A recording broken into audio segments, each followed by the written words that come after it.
Thank you for joining Books in Common Northwest this evening for our Mystery Writers panel with Emmeline Duncan, Ellie Alexander, and Leslie Budewitz as they chat about their latest novels full of thrilling crimes, cozy mysteries, and lady sleuths. I'm Lane Jacobson, the owner of Paulina Springs Books in Sisters, Oregon, and Books in Common Northwest is a virtual event series presented by my store, as well as Country Bookshelf in Bozeman, Montana, and Madison Books in Seattle, Washington. Before I properly introduce our guests this evening, I just wanted to go over a couple housekeeping items. If you're having any technical difficulties, we recommend exiting and re-entering the Zoom session. If that doesn't work, this event is also being streamed at the Books in Common Northwest YouTube page, which is also where you can find a recording of this event after it concludes, as well as the many other events that we've done together over the last 2 years. For any audio issues, we recommend first plugging in some headphones, as that usually does the trick. A reminder also that this is a shared creative space, and we ask that everyone in attendance be respectful of other attendees. Any offensive behavior or questions will result in being kicked out of the session. There is a Q&A section at the bottom of your screen where you can submit your own questions and also vote on other questions that you'd most like to hear the answers to. And we'll get to as many of those as time allows near the end of the event. And with all of that out of the way, I'm going to introduce our guests for the evening and then pass things off to them. Emmeline Duncan is a mystery writer based out of Portland, Oregon. Her novels include the Ground Rules series, starting with 2021's Fresh Brewed Murder and followed by 2022's Double Shot Death. Emmeline also writes YA novels as Kelly Garrett. She's a 2020 Oregon Literary Fellow, is a board member of the Northwest chapter of the Mystery Writers of America, and co-organizes Friends of Mystery's Bloody Thursday lecture series. Sorry, saw the cat coming. Head that off. Co-organizes Friends of Mystery's Bloody Thursday lecture series. She's also a member of Sisters in Crime, Willamette Writers, and SCBWI. Ellie Alexander is a Pacific Northwest native who spends ample time testing pastry recipes in her home kitchen or at one of the many famed coffee houses nearby. When she's not coated in flour, you'll find her outside exploring hiking trails and trying to burn off calories consumed in the name of research. She is the author of the Bake Shop Mysteries, including Meet Your Baker and this title, which I really super love, A Batter of Life and Death, as well as the Sloane Krause Mysteries. Leslie Budewitz blends her passion for food, great mysteries, and the Northwest in 2 cozy mystery series, The Spice Shop Mysteries set in Seattle's Pike Place Market, and The Food Lovers Village Mysteries set in Northwest Montana. Leslie is the winner of 3 Agatha Awards, 2013's Best First Novel, 2011's Best Nonfiction, and 2018 Best Short Story. Her work has also won or been nominated for Derringer, Anthony, and McCavity Awards. A past president of Sisters in Crime and a current board member of Mystery Writers of America, she lives and cooks in Northwest Montana. And with all of that out of the way, I'm going to pass things off to our fantastic panel this evening. We hope everybody has fun, and I'll be back in about 45 minutes to start fielding some questions from all of you in the audience. Ladies, welcome. Thank you so much for joining us. Thanks so much for having us. So exciting. So I am going to moderate this evening. And as you can tell, the sun is coming in my office window at the moment, but we have COVID in our house. So every window and door is open at the moment for airflow. So we're just going to roll with that. If you can't see my face, it's very mysterious. But I want to start tonight because Emmeline's new novel just came out. And so I want to dive into so many questions with both of you, but for starters, tell us a little bit about Double Shot Death and your mega tour that you've been on. You're on the road. Yeah, I am calling in from St. George, Utah, even though I normally, of course, live in Portland. And so far I've hit up a couple bookstores in California, Town Center Books, Book Carnival, and the Mysterious Galaxy. And then I was at the Poison Pen in Arizona. And then I was at the Book Bungalow last night. And if any listener is near Boise, Idaho, I will be there the last Saturday of May for a couple hours signing books. So Double Shot Death is the second Ground Rules mystery. So my series features a co-owner of a coffee cart and coffee roaster. And one really fun thing about coffee carts is they're mobile. Right. So in the long run, if you are the owner of like the food cart Pot of Death, it's great. You can just move to some place where no one knows you so someone else can die and you have fresh people around you that aren't afraid of you. And so in Double Shot Death, Sage has gone on the road and to an eco music festival in the outskirts of Portland.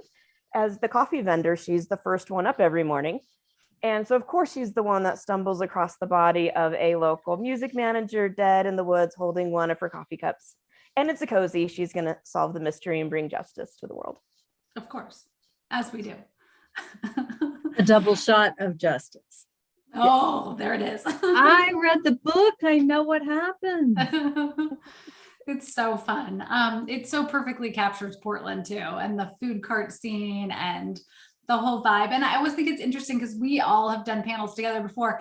And I think, Leslie, so much of your spice shop kind of has that same vibe. I mean, Portland and Seattle, for anyone who doesn't know, are sort of rivals, in the real world. But here in the mystery world, that's not true. So Leslie, talk a little bit about your multiple series. I mean, so we obviously have the spice shop with Pepper, which is one of my all-time favorites, but you've branched into some things that aren't quite as cozy as of late too. That's true. And thank you for being queen for the evening, Ellie. The Spice Shop Mysteries are actually my second series. My first series is the Food Lovers Village Mysteries, which are set in a fictional town in northwestern Montana, closely based on Big Fork, where I live, on the northeast corner, of Flathead Lake, just south of Glacier National Park. For a few years, I wrote both series, one book a year. Now I'm writing the Spice Shop series, and as Ellie alluded, something a little different, a little moody suspense written under the name Alicia Beckman. Over my shoulder, you can see Bitterroot Lake, the cover of my first suspense novel. Hopefully it reads in the right order for you. The way I see it, it's a mirror image, but I know what the cover looks like. It's incredibly beautiful. And Alicia's second moody suspense novel will be out this fall. It's called Blind Faith, and it is set mostly in Billings, Montana, where I grew up, but there are also a number of scenes in Portland because I can't help it. I should mention, because people sometimes wonder, Montana isn't exactly, it's Northwest, it's not Pacific Northwest. What's my cred? I went to Seattle University, and after law school at Notre Dame, I went back to Seattle and practiced for a number of years. And of course, I go out there at least once a year, or at least I did in the before times, to research. And by research, I mean eat, because that is the heart of both of my series. The Spice Shop Mysteries are set primarily in Pike Place Market, where my main character runs a spice shop. Not one of the real ones that's there. I've gone to school on them, but then I've gone and created my own, because it's best to create your own place if you want to kill people. Sure, it's fair. Yeah, it's all good stuff. That's my life motto.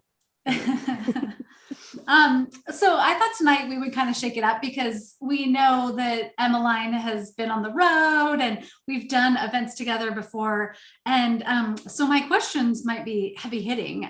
So are you prepared is the big question, right?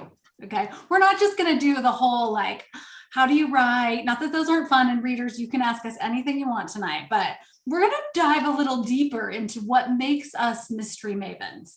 So to start out, I want to ask you, let's start this time with Leslie.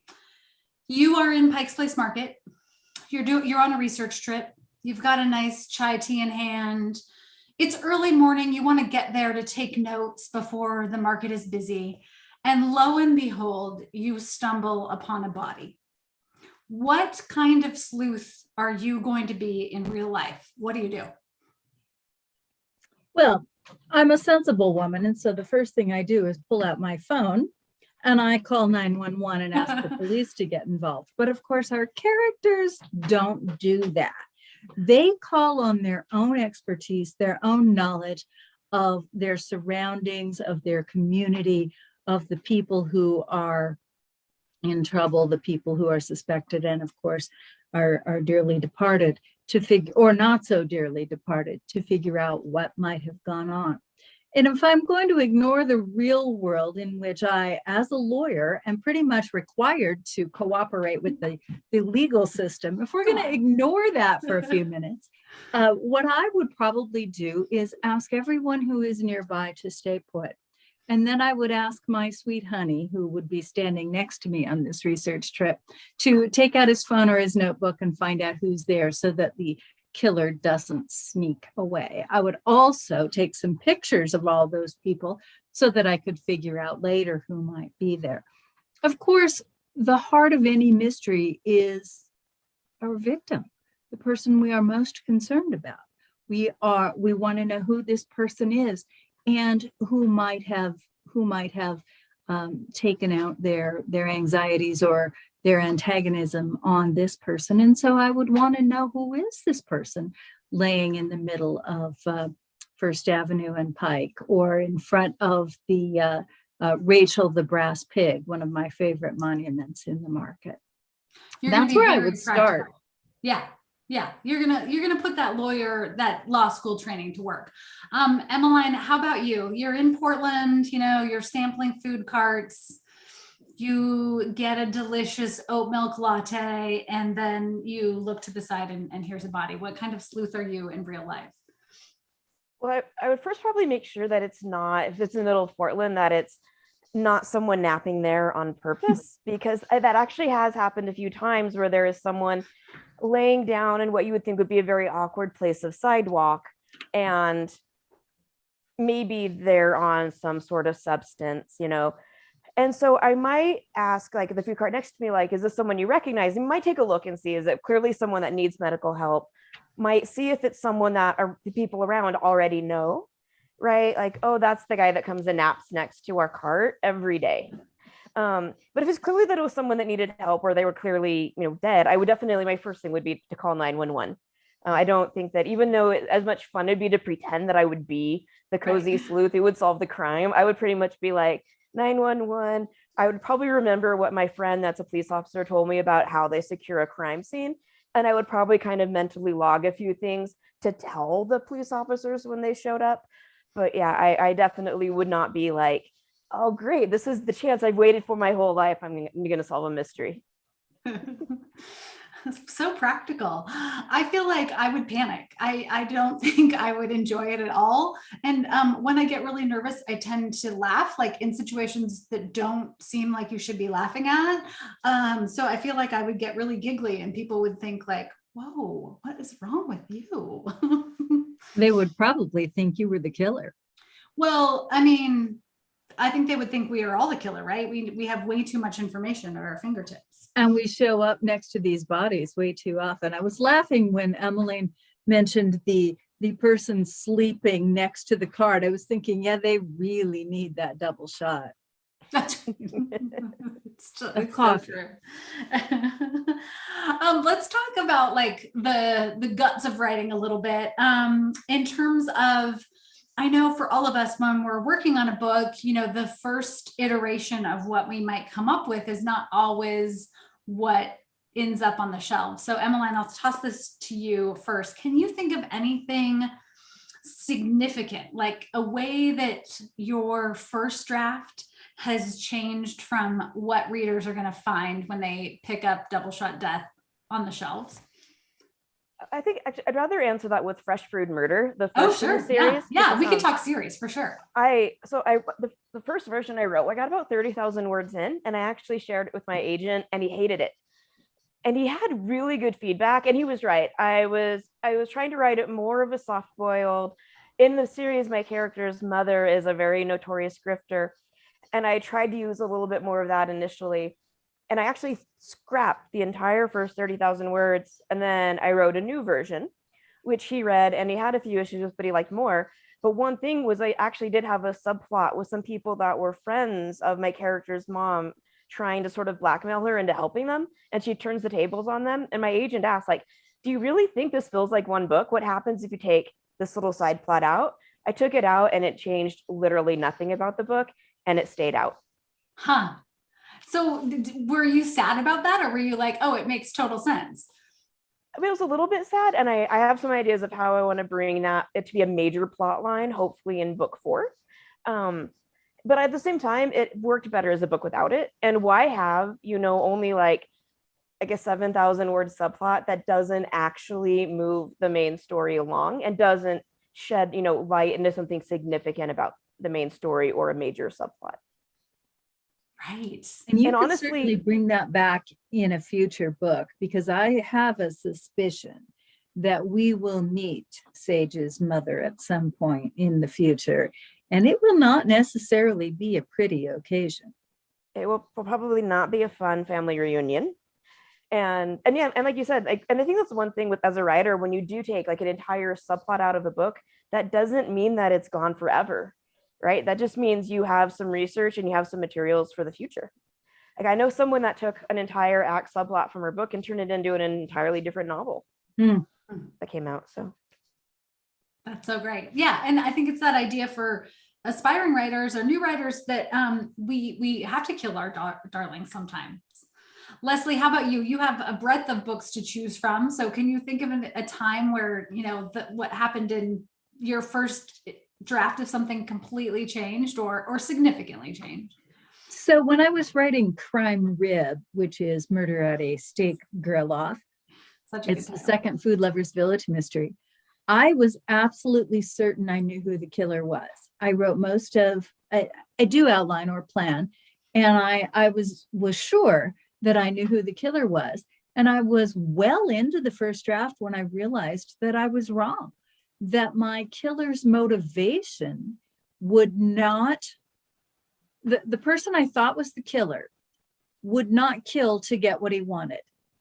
He needed this other person to be alive in order to get his personal revenge.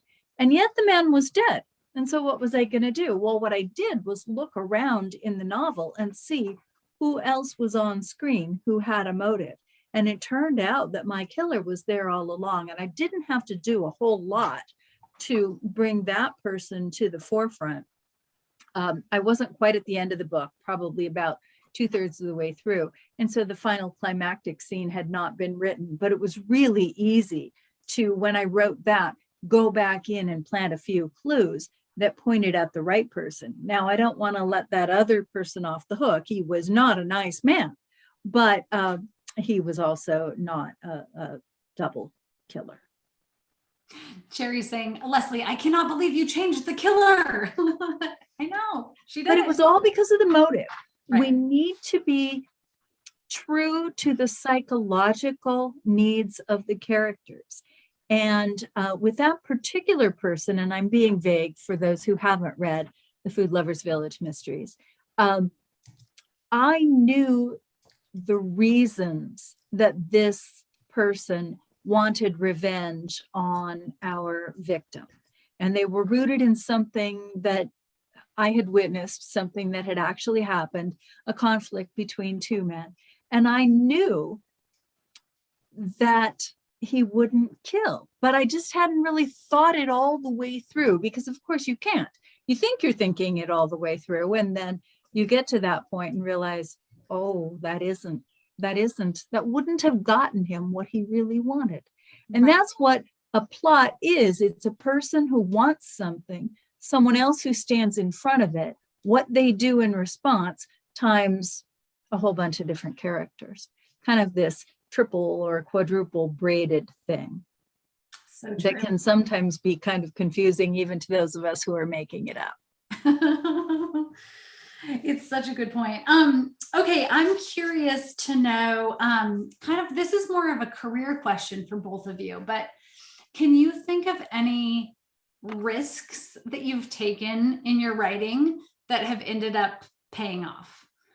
Something that you initially might have been like, ooh, I don't know if I want to go down this road, or I don't know if I want to try it or put myself out there to pitch an agent. Like, what are those things that you have done that maybe put you out of your comfort zone, but then in the long run really paid off? Well, I don't know if put me out of my comfort zone, but one thing that I would say makes my series a little unique is I did push some of the bounds of cozy mysteries in my series. Yes, I keep true to a lot of what I think is like the true heart of a cozy. but it is, I mean, it's not just being in a city. Like, I do deal with homelessness, right? There's a few subtle references in the first book to a teen that's probably been trafficked. You know, it deals with topics that we don't necessarily see in cozies, although I don't spend all of my time like gazing into the abyss of darkness, but I acknowledge it's there and it shades the world that my characters live in. And so that was definitely a risk. I mean, it was actually really funny. I remember there was one day when the first book was on submission, and we got a rejection for the book for being too edgy, but then a rejection from a house that doesn't really do cozies for like not being edgy enough. And so it was just really right. And that was actually, we did get feedback from a couple of editors that it was a little gritty for their cozy lists. But I think that's one of the things that it resonates with me so much, because I feel like our job as writers is to reflect the world around us, which you do so well. Like, you have captured Portland in its beauty and its warts, which I think is our job. And I think because it doesn't turn your traditional cozy reader off, it's not like so dark, that's a lot of feedback I get, that people like it. They like that little touch of realism, even though it is still, you know, at its heart, a cozy mystery. Yeah. I think that's one of the advantages of the subgenre of cozies. And I'm going to assume that most of our audience knows what we mean by that, because the three of us all write that, even though we also write other things. We write this community-focused type of mystery that has an amateur sleuth. They're usually not always told in first person. She is a woman who's got her own business, who solves the problems around her. Emmeline has pointed out in earlier conversations that we've had that they're actually kind of feminist in a way, that, although I don't know that she's used that word, but they are women who take charge, women who are faced with a problem that threatens sometimes their lives or their families, their communities, their businesses, the things that are important to them. And so they use the skills they have to resolve the problems that face them. And the cozy is actually pretty flexible. Our friend Barbara Ross, who writes the main Clam Bake mystery, says, you know, they're cozies, not cutesies. They don't have to be completely in a rural community, although I do write a rural setting, and Kate does too, Ellie does too. I can be both. But they can also be set in an urban setting, a community within a community. And that's one of the things Emmeline has done with her pod cart, is we've got the community that focuses around this group of food carts, but she also goes out beyond it. With my Spice Shop series, we've got the community within a community that is Pike Place Market.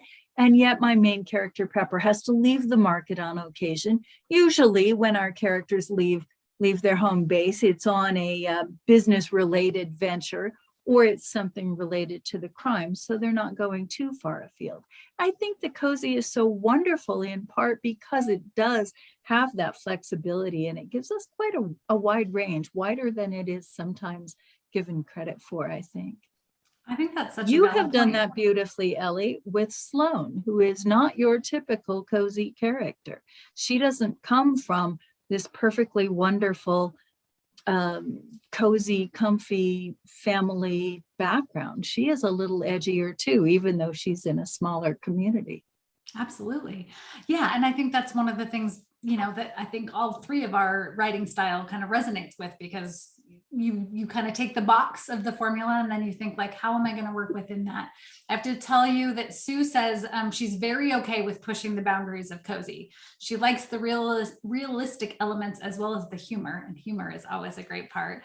And Missy adored fresh brewed murder, as we all did. So yay for that. I think we all agree. And someone who doesn't have a screen name says, this is so true. You can't be 100% cozy and still have a motive for murder. Like, yeah, what would it be? Your coffee's too cold, maybe, Emmeline? I don't know. I am so curious if either of you, I know we talk a lot when we're doing panels and events like this about sharing our best writing advice, but I thought about this with your story about your agent in particular, Emmeline. Have you ever received writing advice that wasn't so helpful, that wasn't great? Like, what's the worst piece of writing advice that you have received? Because I have to say, I think sometimes there's some bad advice out there too. So I'd be curious, Emmeline, do you have? Oh, I think my best story is, this was years ago before I sold my first book. I've been accepted into this, it was a weekend long novel revision retreat, and you had to submit pages to get accepted. And then we were put into groups of 4, and we had to send our manuscript, an entire manuscript, to the other 3 people in the group. And then we started out, the very first day, we were supposed to gossip about our books, and so it would be like, if I read, Kate's like first bake shop, I'd be like, oh, I can't believe Jules left the cruise ship and this happened. And you talk about the characters, it's supposed to be fun and friendly. It was for the first 2. We come to mine, and my group member looks at me and she's like, I hated your book, and I can't believe you would put this in front of a teen. Oh. and I'm like, oh, okay. And I mean, she hated it. And I will point out that book came out, it was stocked in Target stores across the nation, and was an Oregon Book Awards finalist. So some people liked it. Some people do hate it. That's fine. It has an anti-hero. But that, and the entire time of being that, oh, you can't challenge teens, was her like entire thing. I'm like, no, that's why kids, that's the value of YA, is that it allows teens to explore the world and explore topics they may not have experience with, but can really help them. And if they are in a bad situation, like think of some things like Ellen Hopkins writes about. I mean, some of those were heavy things with addiction, abuse. If you're a teen in that situation, it helps you get language for what you're going through and makes you feel like you're not alone, right? And yes. So yeah, that probably was the worst, was basically that I should give up writing and I was a terrible person. That was for The Last to Die, your YA mystery, which is not a cozy, but it's phenomenal. And it does like really make you think.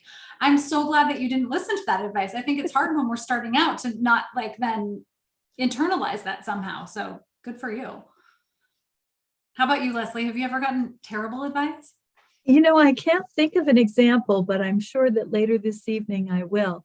I was struck by something Emmeline said earlier about getting contradictory responses from agents and editors. And I very clearly remember an experience like that for one of my unpublished books, the traditional mystery that I wrote before I started writing the cozies. And this was in the days when our editorial responses came on paper in an envelope from our agents. So this was obviously quite some time ago, but in the same envelope, we had a letter from an editor who said, wow, I just really love this character, this main character. She is so strong and independent and really, really stands out. But I thought the plot was kind of predictable. The other piece of paper, the editor said, wow, Leslie's got such a strong grasp of plotting, but I don't think that this main character can carry a series. So completely contradictory on the same day in the same envelope. And for the writers among you, I have to say, that tells you you're in the game, keep going. That's right. Yeah. Can I tell you actually my most hilarious, like contradictory advice? This was for The Last to Die when I was querying agents. And one agent sent like, oh, sometimes you get a little literary, and he gave me a 1-sentence example. Next day, a different agent, oh, I was hoping for more like literary stuff, like sentences like, and gave the exact same sentence as an example. Oh. Okay. You're in the game. Yeah, you're in the game. And also, I think the message that I'm hearing from both of you is that at some point you sort of have to trust your own instinct too. Not that we don't want to be open to feedback that's constructive and is going to strengthen our work, but you kind of have to know at what point, like, no, this is the story I want to tell. Yeah. What is your style? What is your passion? What is taking you to the keyboard every day? Yeah. And I think too, like sometimes you'll get advice that is both advice, it can be good, but it can also, even though it's good, it can also be wrong or not right for the situation. Yeah, to build on that, sometimes a critique partner, for example, might identify something that isn't working, and they'll give you a suggestion for how to fix it. The suggestion isn't going to work. You know your story, you know what you're trying to do. The suggestion isn't work, but the observation that something isn't right, even if the reader hasn't quite identified what that is, that's what you need to work with. That's what you need to play with. 9 times out of 10, you'll come up with a much different, much better solution because you know your story, you know your characters, and you'll use that input to make them stronger and more individual. So true. So Emmeline, I'm going to use your horrific critique partner experience. One of the things, the gifts, I think, of writing mysteries like we all do is we sort of get to exact our revenge on the page, right? If someone is awful to us, we can pen them into a story. And I'm curious for both of you, if you have an all-time favorite way that a victim has been killed off, either in your own writing, in someone else's writing, perhaps in, like an Acorn TV cozy show. Is there one actual form of murder that just made you go like, oh, that's so clever and something that I didn't see coming at all? I feel like I should have an answer to this because I've definitely appreciated it, but I'm kind of blanking. It just made me think of how in so many episodes of Midsummer Murders, like the second person who dies is like, and they die, but they don't run away.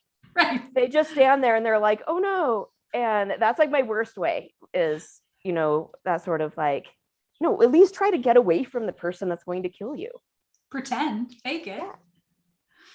How about you, Leslie? So one of the things I love about cozies is the creative ways that authors have come up with, not just to kill, but also to stop someone. Mm-hmm. And in, I'm not sure if I'm going to come up with the right title. I'm glancing over at my bookcase and I'm not seeing it right off the bat. One of Krista Davis's domestic diva or dueling diva mysteries is, I think it's The Diva Takes the Cake, and it's the one in which Sophie's sister, Sophie is the main character, Sophie's sister is going to get married, and it turns out that there's a really good reason why Sophie has never liked Hannah's fiance.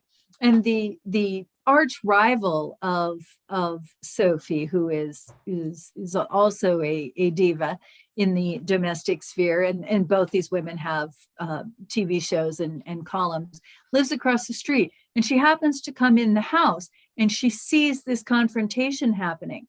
And Sophie takes her sister's wedding dress and throws it down the stairs over the head of the fiance.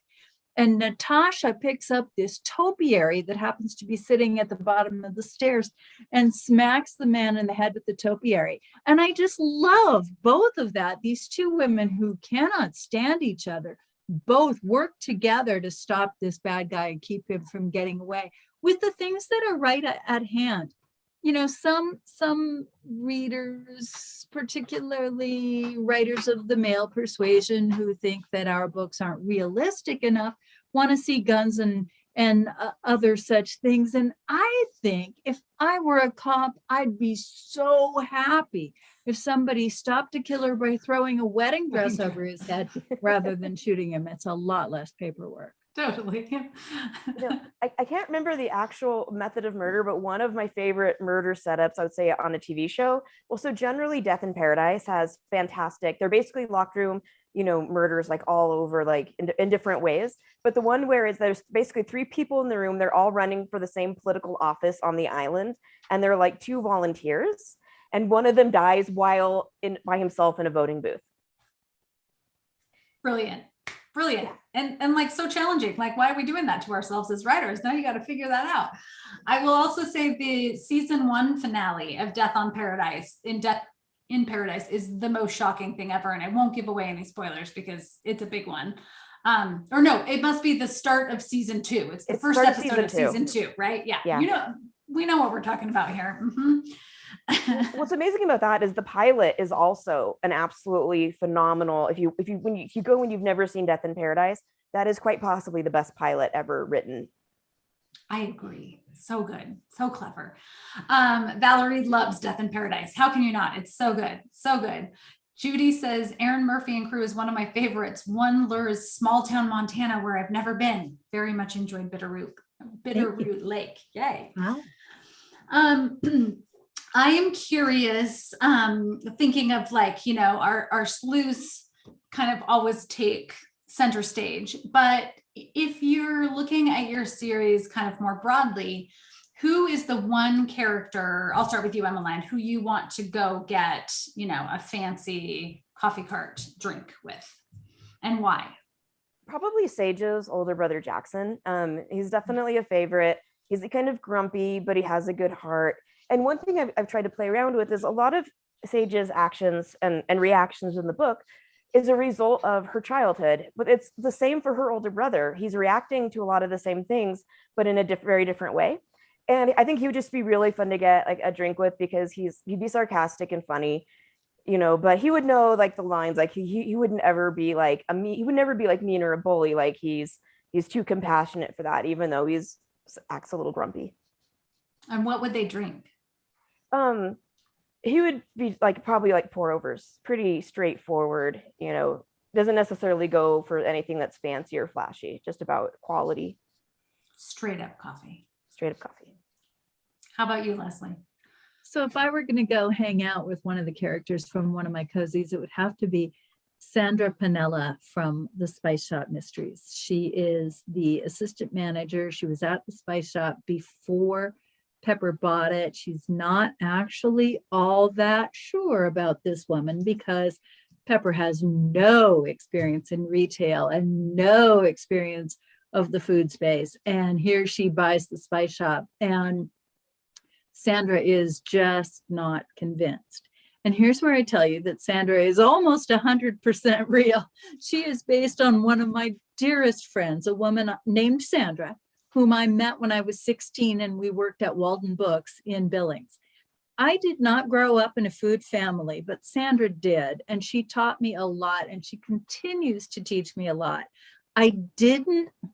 This might sound kind of bad, but I didn't even ask her permission when I created a character based on her.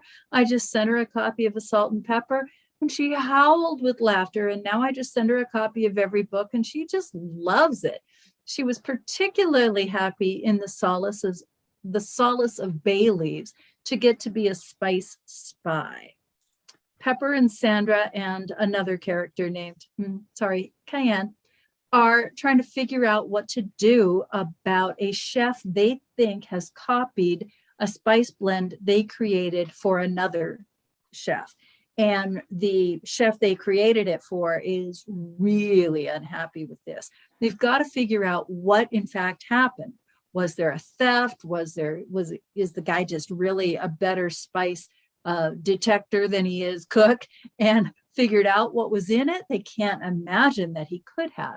And so Pepper and Sandra go up to this man's restaurant and have lunch and have a little spice action. And it was just really fun to take her out of the shop and watch her shoot off her mouth and figure out the food. Totally. Oh, and so what would we have? It would depend on the time of day. In the morning, we would have a very strong Italian roast. She might put a little cream in hers. I might not. Or I might make it into a cappuccino. In the evening, we would definitely have a nice glass of an Italian red. So good. Well, that's a great segue, because I am always curious about whether there are writers in your family. Do you come, either of you, from a lineage of writers? And then my follow-up to this is, who in your life do you feel like, you know, is your cheerleader? Like, who supports your writing to its fullest? I'm sure we have lots of people, but like, Emmeline, for you, are there other writers in your family? Are you an anomaly? Does everyone think like, what do? You're killing people fictionally? Oh, I'm definitely an anomaly. Although I definitely came from a family where people did read quite a bit, but I am the only writer. Although I did find out, it was actually when my first book, when it was being re-released by Source Books, I heard from a cousin so a lot of my cousins have children my age, right? And so I didn't necessarily grow up close to like any of my extended family, And so she was a cousin where her child is like 2 years younger than me. I hadn't seen her since the 1980s. And she wrote to me and she's like, oh, I heard you have a book coming out. Congratulations. And she's like, I'm also writing. I'm like, oh no. Because there's this sometimes an awkwardness when people frequently well-meaning, but you're like, oh no, they, when they want specific things from you when you have started also publishing. And she's like, so I know how amazing it is that you sold the book. And it turned out she was she just retired as a high school teacher. So she'd actually dealt with a lot of the topics like I had like dealt with in the YA. So that was like a very charming, ended up being a charming conversation that I had a lot of, oh no, oh great, oh no, oh good. As far as cheerleaders, I would say I have a lot of a really nice group of like, writer friends in Portland. And I would say they're the best kind of cheerleaders because they know when something is amazing, they know legitimately how amazing it is. And they also know how much of a struggle, like, and the bad things that they get at a deeper level. I have friends that if I told them what would happen, of course they would be on my side, but then you have to do a lot of explaining context. And so it's really nice having that group of like writer friends you can get lunch with and you can say something and you don't have to go into detail and they get it and it's great. So good. How about you, Leslie? Well, I certainly did not grow up with other writers around me, even though I did work in a bookstore in high school. That was before book tours were a thing, Montana. But eventually I found my way to this career right at about the same time as one of my cousins who is some years older than I, and we, like Emmeline was saying about hers, did not grow up close. We certainly knew each other, but we didn't grow up close in either age or proximity. And she writes cozy mysteries under the pen name Laura Childs. She is one of the best known cozy mystery writers. Cheerleader is my husband.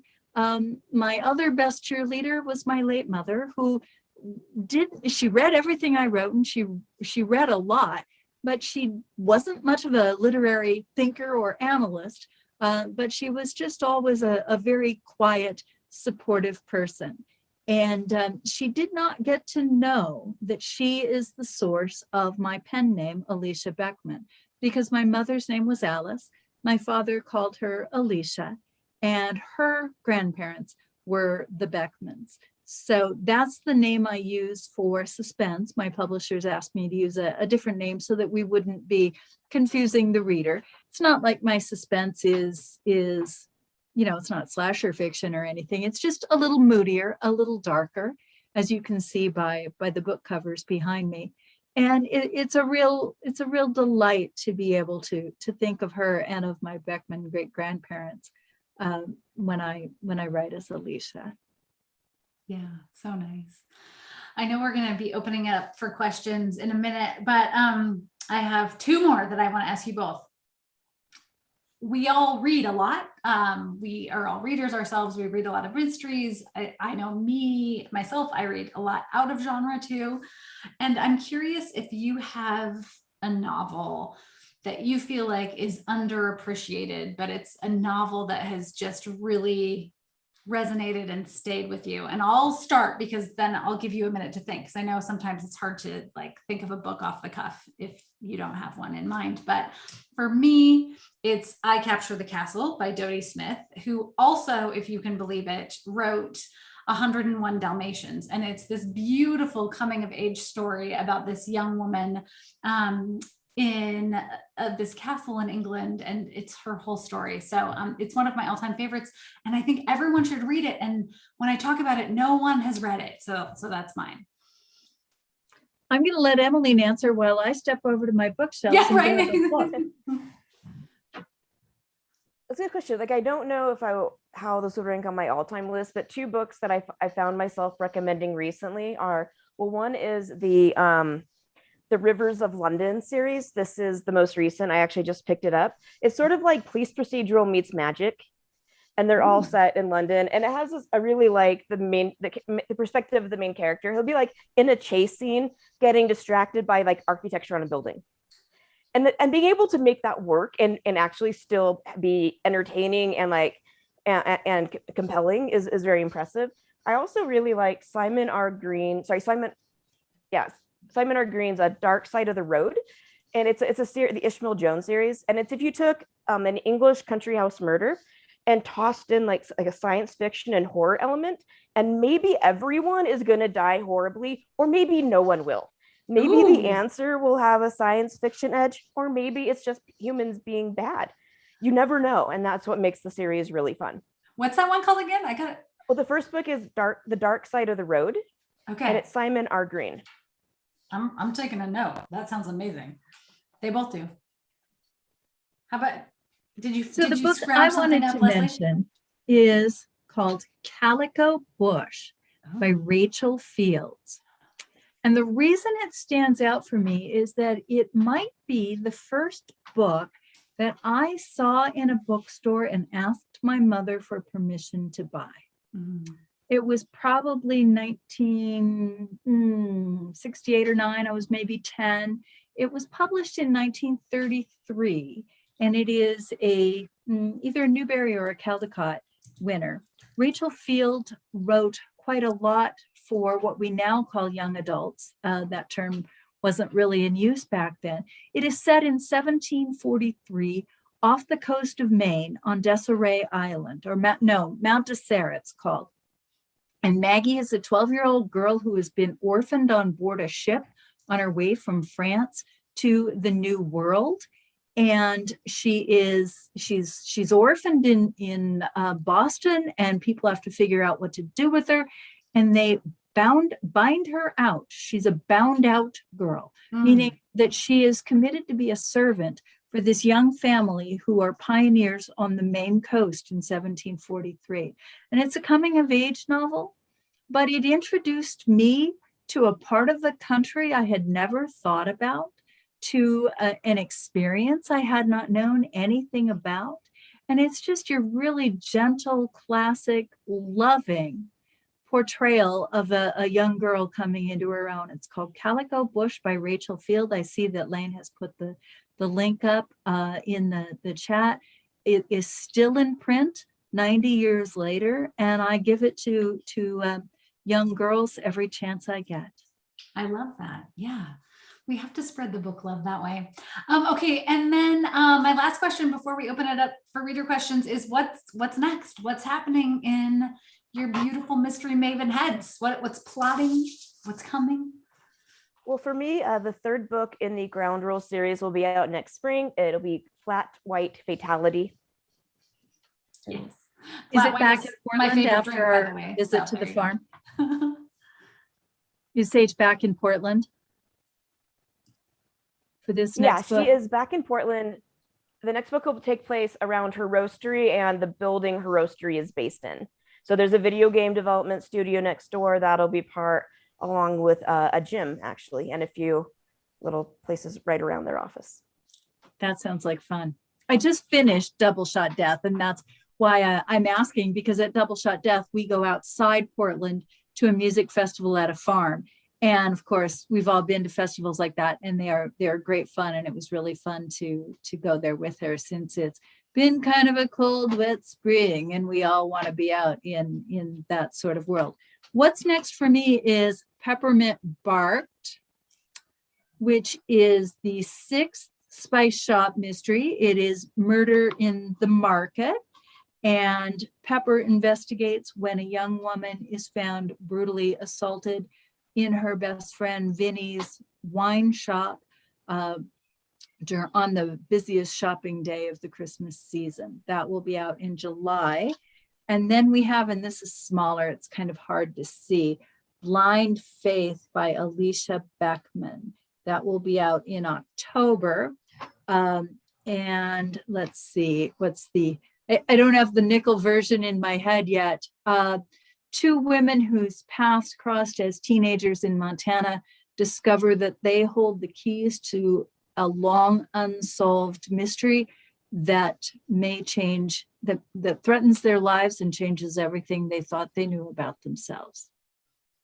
Ooh. It was a really interesting, challenging book to write. You can see over my shoulder, my closet doors. They're bifold doors, and at one point they were covered with Post-it notes in 3 or 4 different colors. Totally. I know that. And what's next from you, Ellie? The 15th book in my Bake Shop Mysteries, Donut Disturb, comes out in the end of June. Yeah. 15. Wow. Oh no. Lane's back.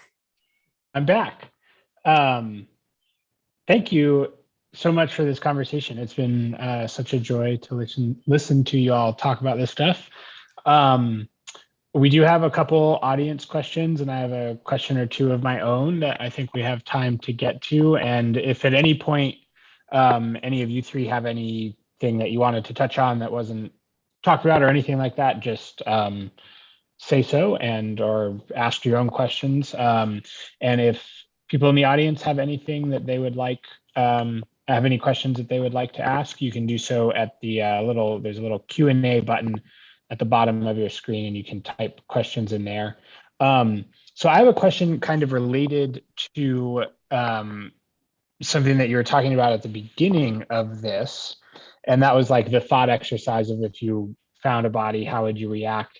And I know at different times in my life when I've been really into something like rock climbing or snowboarding, wherever I'm looking, I'm seeing like, oh, like I could climb that thing, or I could like, do a rail slide on this thing. And you just see the world a little differently than when you're not focused on that thing. And so I'm curious, is that like a thought exercise that you all are constantly going through? Just everywhere you go in your day-to-day life, you're thinking, could somebody be murdered or found here? How do you come up with the ideas of how to stage all that? Oh, I definitely see like, oh, that'd be a really fun place to leave a body. Like, I'm surprised my husband still hikes for me, because I'm like, yeah, wouldn't this be a great spot to kill someone or to like leave a body? And yet he still goes out the next weekend and hikes with me. So My husband is a doctor of natural medicine, and we have learned not to talk about poisons in public. right. Yeah. Totally. Well, and I live in Ashland where I set this series. And so, yeah, like just earlier last week, there was a fire downtown in an apartment complex where Jules, my main character, lives. And so, I had this like moment of, oh my gosh, I have to tell people. And then no, like this is real life. This is actually happening. So it's a little surreal sometimes, like in fiction and reality blend. Totally. Okay, a question from the audience. Let's see, for all authors here, how does it feel to get back into in-person book signing events after 2 years of virtual, for those of you that are doing in-person again and everything? well, it's weird and it's fun. I've done a few events that were actually both. That was like live and like a live cast at the same time. And that's really weird because there are people in the audience, you try to look at them, but you want to look at the camera occasionally too. And that is like a really weird thing. And there was a really cute dog who joined in the conversation a couple times just to make things like especially fun. But it's nice. There's a different energy in person, and you can read the audience faces. It's a little bit easier to ask questions. And that, I mean, I really missed that over the last couple of years. But the virtual's been great. I mean, I can do an event with Leslie in Montana and Kate in, Southern Oregon, and I'm in Utah at the moment, and we're able to get together, and that's amazing. And none of us had to wear shoes. Totally. But I really do love the energy of meeting with people in person, and I'm glad to see it open up again. At the same time, I am enormously grateful that we have had this opportunity through Zoom in particular, but also other platforms, and that bookstores like the 3 Books in Common stores have come together to help us reach audiences, because it would be difficult for any of the 3 of us to do that on our own. But by teaming up with these 2 and with the 3 bookstores, we have an opportunity to talk with people we might otherwise not get a chance to talk to. And so I do want to take a moment to encourage all of you who are here with us tonight to shop at these particular bookstores, because they've just been such great champions for authors, not just us, but for authors all around the region. And all the books that we talked about are in the comments with nice handy links. So you can just be like, yes, score, it's in my shopping cart. Yeah. Yeah, there's definitely perks of both, and we'll probably always, now that we have this relationship with these other stores, whenever a really cool opportunity presents itself that just can't be replicated in person, we now know that this works and is like a viable option. But there is also, I will never forget, I think it was the second event that we did as the Books in Common thing, and I was doing my intro and I made a joke that I had like typed into my intro, and I had not really had any experience speaking in the presentation mode where it's only your face on the screen there. And so there's no response to the joke, and you're kind of, you're just listening to your own crickets, which is, it's not something you ever get used to. Or I've heard from many authors when they do readings, actually reading into the screen where you're just seeing yourself read into the screen is makes you kind of a little cringy. But Or on when a you're plus, reading- I had 3 events this week. I was going to do some book club visits, and I had to cancel them all because of COVID, but tonight I can be here. So, there's Totally. Exactly. Plus, we get to see your cat, and we might not otherwise. fair. Yeah. And I think this question for Melina, what made you pick a music festival for your newest setting? It felt like a very Portland option for me. It's actually, I was getting my haircut a couple years ago, and the hairdresser I went to, Nico, was like, you should set a mystery at Pickathon, and the music festival like held outside of Portland. And I'm like, that's a really great idea. It has like a truly Portland vibe with a lot of goals for like zero waste, with a lot of environmental aspects. It's very creative. It's kind of a unique take on a festival. And I'm like, that's a really good idea. And so that was like the germ of the idea of turning it into a whole murder mystery. And it was a fun experiment as a writer because all of the action takes place in 4 days. Yeah, I had never written to a time frame like that before. And in a very small location. Sage, can't go bicycling around Portland looking for clues.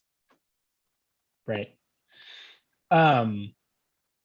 Okay, another question from the audience. Let's see. So without giving away spoilers, what is the most bizarre way you've killed a character, or perhaps even that you wanted to, that got edited out of the book, or that you decided to not use? Ellie, does anything jump to mind? I mean, I have to go back to my very first book, which I wrote as Kate. It's Scene of the Climb, and Emmeline and I have this in common in that we both spent a long time in Portland and love to hike. I was hiking Angel's Rest one day, and I got to the top and I thought, gosh, I wonder what would happen if somebody just like pushed somebody over the edge. And then that is what happened in Scene of the Climb, verbatim. So that one I think is my favorite, just because it felt so potentially real, where a lot of what I write in the world of cozy feels, kind of fairy tale-ish. I too have pushed someone off a cliff in Treble at the Jam Fest, which is my music festival novel. Probably the most fun, the weirdest, the one I do not recommend. I mean, I don't recommend any method of murder, right? But killing somebody with a meat mallet is probably the ickiest. But I did it for your entertainment. That sounded terrible. I didn't mean it that way. You all know. The murders aren't really about murder. They're an avenue, they're an entree for the search for justice and rebuilding community after bad things happen. But I will say I never opened the kitchen drawer without thinking about it. Yeah. Emmeline, does anything jump to mind? Well, given I don't really have that many books out, I mean, probably definitely my gruesomest murder is with a box knife. And I was joking with a friend who writes comic books. He's like, wait, it's a cozy novel and you used a box cutter? Does push the limits indeed. Okay, so Joni from the audience asks for all the authors, how do you keep your series books fresh and engaging? Ellie? Done I don't know. quite a few. I don't Yeah. know. That's the truth. Right. I'm working on book 17 right now of the Bake Shop Mysteries, and it's going to be a Halloween special. And Halloween is huge here in Ashland because we have the Oregon Shakespeare Festival. You know, you can't just show up with a costume from Target. Like, that does not fly. We have OSF level costumes and street dancing, the whole work. So I'm excited about that. But as I've been working on it the last month or so, I'm like, how many times have I said this? How many times has Jules been doing this? So I do think, like, one of the challenges of writing a long running series is that, you know, definitely there's an arc of character development, trying to bring some of the sub characters forward, giving them a little bit more screen time. But yeah, it is a little scary too, because it's like, oh, at what point are you like, I've killed too many people? Like, Ashland is very sweet in real life. Yeah.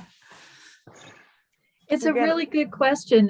And like Ellie, I kind of wish I knew the answer. I'm not as far along in either series as she is. The Spice Shop Mystery that will be out in July is number 6. I'm working on number 7. And I'm finding myself thinking some of the same things. Have I been motivated by some of the same issues or some of the themes coming back? But what I fall back on, what I rely on, is finding something deep in the characters, some emotional driver for both the killer, who, you know, always believes they're in the right, and for my sleuth, Pepper. What emotional issues are these stories going to evoke for the people around the murder, and hopefully in the reader as well. Hopefully some sort of insight into their own lives will come as a result. And if I'm focused on that, then I hope it's new and a little different. I think for me, granted, I only have 2 books out in the series, so it hasn't really had time to get stale. But part of the reason that, one, I have a food cart, and I tried to make sure my character's world felt very big so that it would have a lot of characters to interact with. And, you know, I have the ability to make her, you know, mobile. I can move her around to different parts of the city or the state if I want to. And I just wanted to show that she had like a strong network of friends and people that she knew, so that it would just give me avenues to play with in the future. And we have another question from the audience. From Sue, asks, did any of the 3 of you have someone be mistaken that a character was based on them when they weren't actually based on that person? Or vice versa? I know writing in kind of a rural settings, if somebody thought that a character was based off of them when they actually weren't. I do know authors who have had that happen in their small communities when they're like kind of writing about their own communities. Completely by accident, I sort of semi-half did. If you've read the Food Lovers Village Mysteries, you'll remember that right next door to the Merc, Aaron's business, is Le Panier, which is a little bakery named after my favorite bakery in Pike Place Market. I named it long before I had any idea that I was going to set a series in the market. And the woman who runs it is Wendy Taylor LaFontaine. And Wendy is a Grinch. She's kind of grumpy. She's kind of, well, as a kid, you know what she was called, Wendy the Witch. But Aaron loves her and I love her, and she's a lot of fun. And it wasn't until 3 or 4 books in, when Wendy had softened quite a bit, when a person who lives in my town, which is not very big, said, oh, that's based on the woman who used to run. And I went, oh my goodness, I never even thought about that. That establishment is closed. That woman has long left. But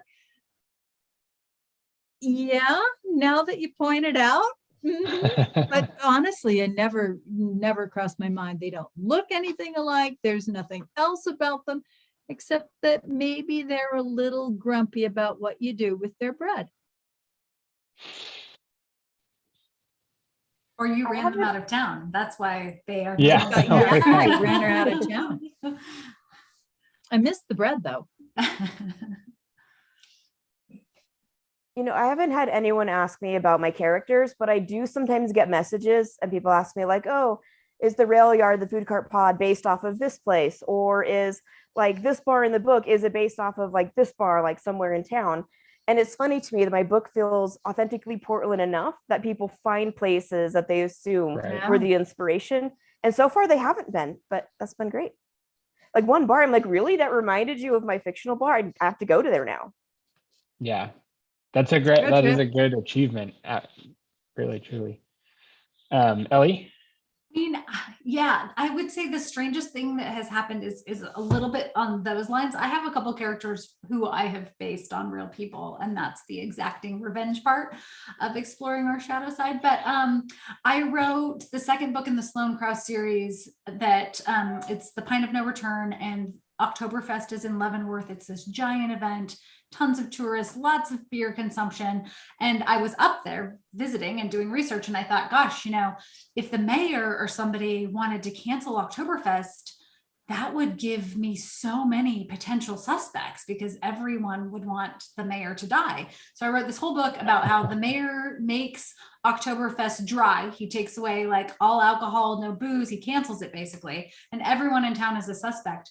Fast forward, I was up in Leavenworth a few weeks ago at a Book for All Seasons, and there's a new mayor who has made Oktoberfest dry. So I'm like, did I make that happen? I'm sorry. I apologize to anyone who wanted to go to Oktoberfest. Be careful what you write.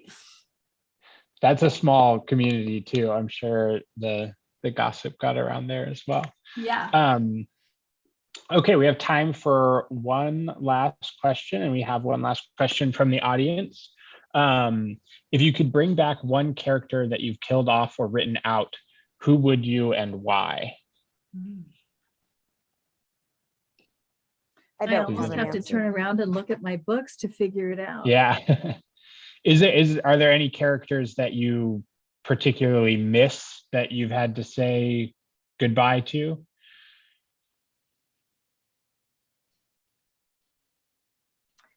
There's a character in the backstory of The Solace of Bay Leaves who we never met alive, and that is Patrick Halloran. And I'm sorry I never got to know him alive. When the series starts, Pepper's good friend Laurel's husband is already dead. And when I started it, I didn't actually know how he died, which was probably kind of a mistake. But by the fifth book, I had to figure it out.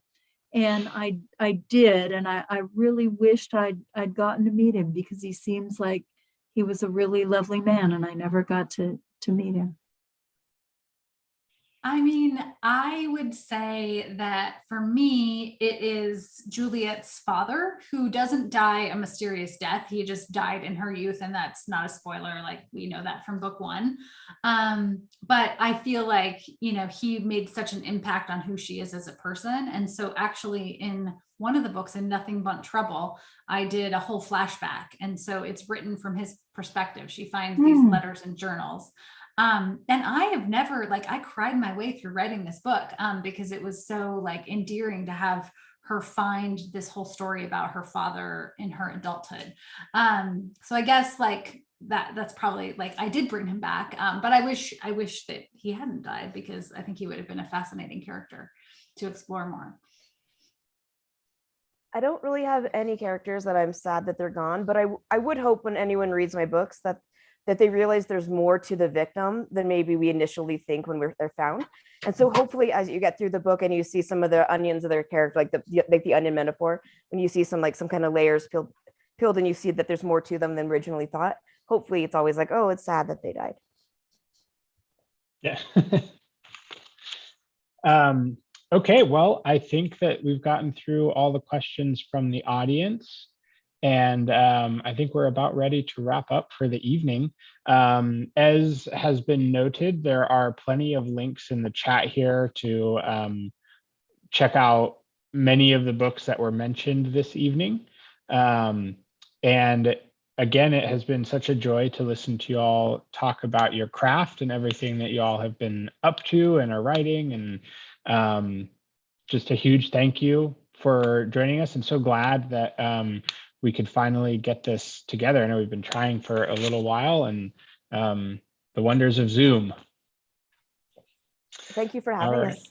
Yeah, absolutely. Ellie, I hope your child feels better soon. Speedy recovery from COVID. Thank you. And hopefully we will see you all next time. Everybody have a good evening. Thank you again. Thank you all. Good night. Thank you. Congrats, Emmeline.